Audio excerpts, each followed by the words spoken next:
নমস্কার বন্ধুরা, আমি সুমন আর আমার এই ছোট্ট ছাদ বাগানে তোমাদের সবাইকে স্বাগত। আর এই জিনিয়া ফুল গাছে যে কুঁড়িগুলো ছিল সেই কুঁড়িগুলো থেকে দেখো ফুল ফুটতে শুরু হয়েছে। ফুলগুলোর কিন্তু এখনও পুরো কালার আসেনি। আর এই ফুলটা তো প্রথমে ফুটেছিল অনেক দিন আগে, এখনও পর্যন্ত কিন্তু একই রকমই রয়েছে, একটাও কিন্তু ফুলের পাপড়ি ঝরে পড়েনি। আর এই চন্দ্রমল্লিকা ফুলের গাছগুলো দেখো অনেকটা কিন্তু বেড়ে গিয়েছে। আর এখানে যেই বাহারি কচু পাতার গাছটা রয়েছে, এই গাছের পাতাগুলো কেন হলুদ হয়ে যাচ্ছে বুঝতে পারছি না। গাছের গোড়ায় কিন্তু জলও জমেনি, তাও দেখছি পাতাগুলো দু একটা করে হলুদ হয়ে যাচ্ছে। আর পাতাগুলো কেটে ফেলছি বলে কিন্তু গাছটা ছোটোই রয়েছে আর বাড়ছে না। আর এই সাইডে দেখতে পাচ্ছি আমার গাঁদা ফুল গাছে কিন্তু কুড়ি চলে এসেছে। এই দেখো এই ফুলটা এবারে ফুটবে। আর গাছগুলো কিন্তু আমি সব প্লাস্টিকের যে গ্রো ব্যাগ বানিয়েছিলাম তার মধ্যেই বসিয়েছি, আর এর মধ্যে কিন্তু গাছগুলো ভালোই হয়েছে। আর এই বেডটার মধ্যে থেকে কালকে যে মূলো শাকগুলো হচ্ছে তুলে নিলাম, তারপরে একটা বেগুন গাছ ছিল, আর আজকে দেখছি বেগুন গাছটার মাথা খেয়ে নিয়েছে। এই দেখো শাকগুলো ছিল বলে হয়তো গাছটাকে দেখতে পাইনি, আর যেই তুলে নিয়েছি খেয়ে নিয়েছে মাথাটা। আর এই দেখো গ্রো ব্যাগটার মধ্যে যে গাছটা ছিল এরও মাথাটা খেয়ে নিয়েছে, এটার কিন্তু খায়নি, ঠিক আছে। আর এই গ্রো ব্যাগগুলো কিন্তু কয়েকদিন হয়ে গেল এই বাইরেই রয়েছে, আর জাল দিয়ে ঢেকে রাখছি না। আর আজকে দেখছি দুটো গাছেরই মাথা খেয়ে নিয়েছে। আর এই সাইডে যে আমি কপি গাছগুলোকে রেখেছিলাম, আজকে দেখছি দুটো কপি গাছ কিন্তু খেয়ে নিয়েছে। এই দেখো সব পাতা খেয়ে নিয়েছে, এইগুলো মনে হচ্ছে আর হবে না। আর এইগুলোও কয়েকদিন হয়ে গেল এখানে রয়েছে, খাইনি। আমি ভাবলাম হয়তো গাছগুলো বড় হয়ে গিয়েছে তার জন্য আর খাচ্ছে না, তার জন্য আর জাল দিয়ে ঢেকে রাখিনি। আর আজকে দেখছি ওদিকে দুটো বেগুন গাছের মাথা খেয়ে নিয়েছে, আর এখানে দুটো কপি গাছ খেয়ে নিয়েছে। এবারে কিন্তু ইঁদুর অনেক গাছ আমার নষ্ট করেছে, বেগুন গাছ নষ্ট করেছে, কপি গাছ নষ্ট করেছে প্রথমের দিকে যেগুলো বসিয়েছিলাম। আর ছোলা গাছগুলো দেখো কত বড় হয়ে গিয়েছে, গাছগুলো কিন্তু দারুণ হয়েছে। আর এই ছোলা কিন্তু কখনো আমি আমার ছাদ বাগানে বসাইনি, এই প্রথমবার। আর এই শাক যেহেতু কখনো খাইনি তার জন্য এই রেসিপিটাও জানি না, অনেকে কিন্তু খাই শুনেছি। আর এদিকে দেখতে পাচ্ছি মটরশুঁটি গাছে কিন্তু ফুল চলে এসেছে। এই দেখো এই ফুলটা আজকের ফুটেছে, কয়েকটা গাছেই দেখছি ফুল চলে এসেছে। আর যেহেতু বীজ থেকে মানে যে চারাগুলো বেরিয়েছিল আগুপিছু করে, তার জন্য কিন্তু কয়েকটা গাছে প্রথমেই ফুল চলে এসেছে, আর এখনও কয়েকটা গাছে কিন্তু ফুল আসেনি। আর এই বেডটার মধ্যে কিন্তু মানে লাস্টের দিকে আমি কয়েকটা বীজ ফের বসিয়েছিলাম ছিল, তার থেকে যে গাছগুলো বেরিয়েছিল সেই গাছগুলো কিন্তু এখন অনেক ছোট। এই দেখো এগুলো থেকে কিন্তু ফুল আসতে এখন অনেক দেরি আছে। আর এবারে কিন্তু আমি এই দুই রকমের চারা গাছ বসিয়ে নেব। এটা হচ্ছে জিনিয়া ফুলের চারা, এই দেখো, আর এটা হচ্ছে কসমস ফুলের চারা।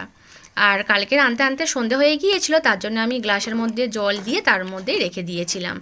আর এর মধ্যে কিন্তু আমি সব জিনিয়া ফুলের গাছগুলোকে বসাবো। এখানে কিন্তু কিছু লজেন্সের কৌটো রয়েছে, মিষ্টির কৌটো রয়েছে, এমনি কৌটো কয়েকটা রয়েছে, এর মধ্যে সব জিনিয়া ফুলের গাছগুলোকে বসিয়ে দেব।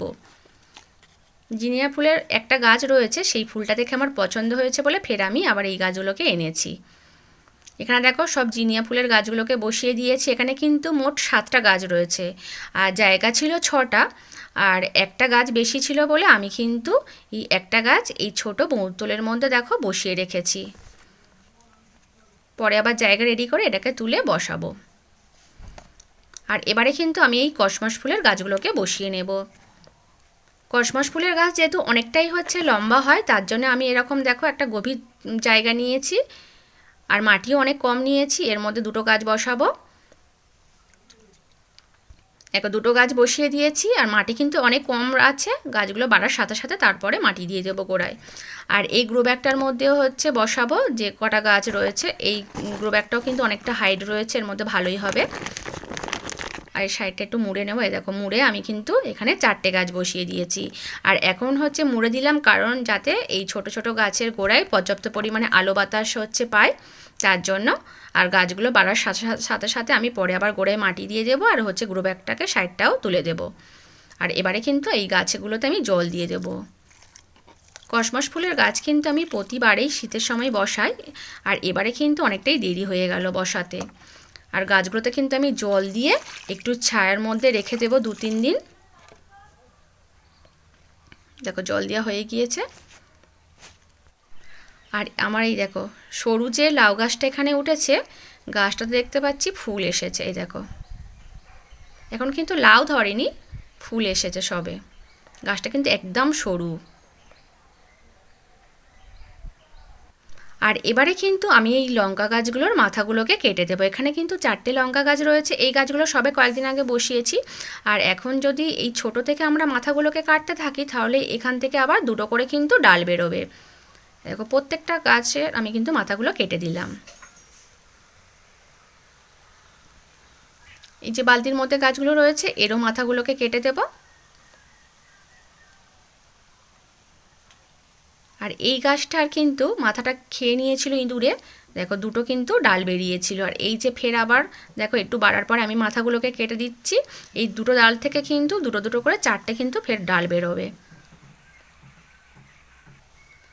আর এই দেখো এই ক্যাপসিকাম লঙ্কা গাছে দেখো মাথা কেটে দিয়েছিলাম, কাটার পরে ওপরের দিকে দেখো 4টে কিন্তু ডাল বেরিয়েছে আর নিচের দিকে হচ্ছে দুটো। এইগুলোরও কেটে দিয়েছিলাম, এইগুলোর সবে ছোট ছোট বেরোতে শুরু হয়েছে, তোমরা হয়তো বুঝতে পারছো না, এখন একদম ছোট। আর এইগুলোরও দেখো সব কেটে দিয়েছিলাম, গাছগুলো দেখো কত ঝাঁকড়া হয়েছে।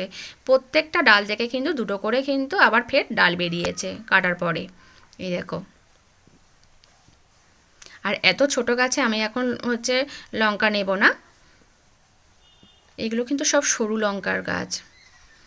আর এই দেখো ফের আমি হচ্ছে এই ডালগুলোর মাথাগুলো কেটে দিচ্ছি, যেহেতু এই ডালগুলো অনেকটা ছোট ছিল নিচের দিকে, আর ডালগুলো হচ্ছে যেই লম্বা হয়েছে, এখন আমি এবার মাথাগুলোকে কেটে দিচ্ছি ফের। দেখো কেটে দিয়েছি, প্রত্যেকটা ডাল থেকে কিন্তু ফের দুটো করে আবার ডাল বেরিয়েছে। আমরা কিন্তু এরকমভাবে গাছগুলোকে কিন্তু ঝাগড়া তৈরি করতে পারি, আর এরকম অনেক ডালপালা তৈরি করতে পারলে কিন্তু গাছে অনেক ফলও পাবো। আর আজ এই পর্যন্ত, টাটা।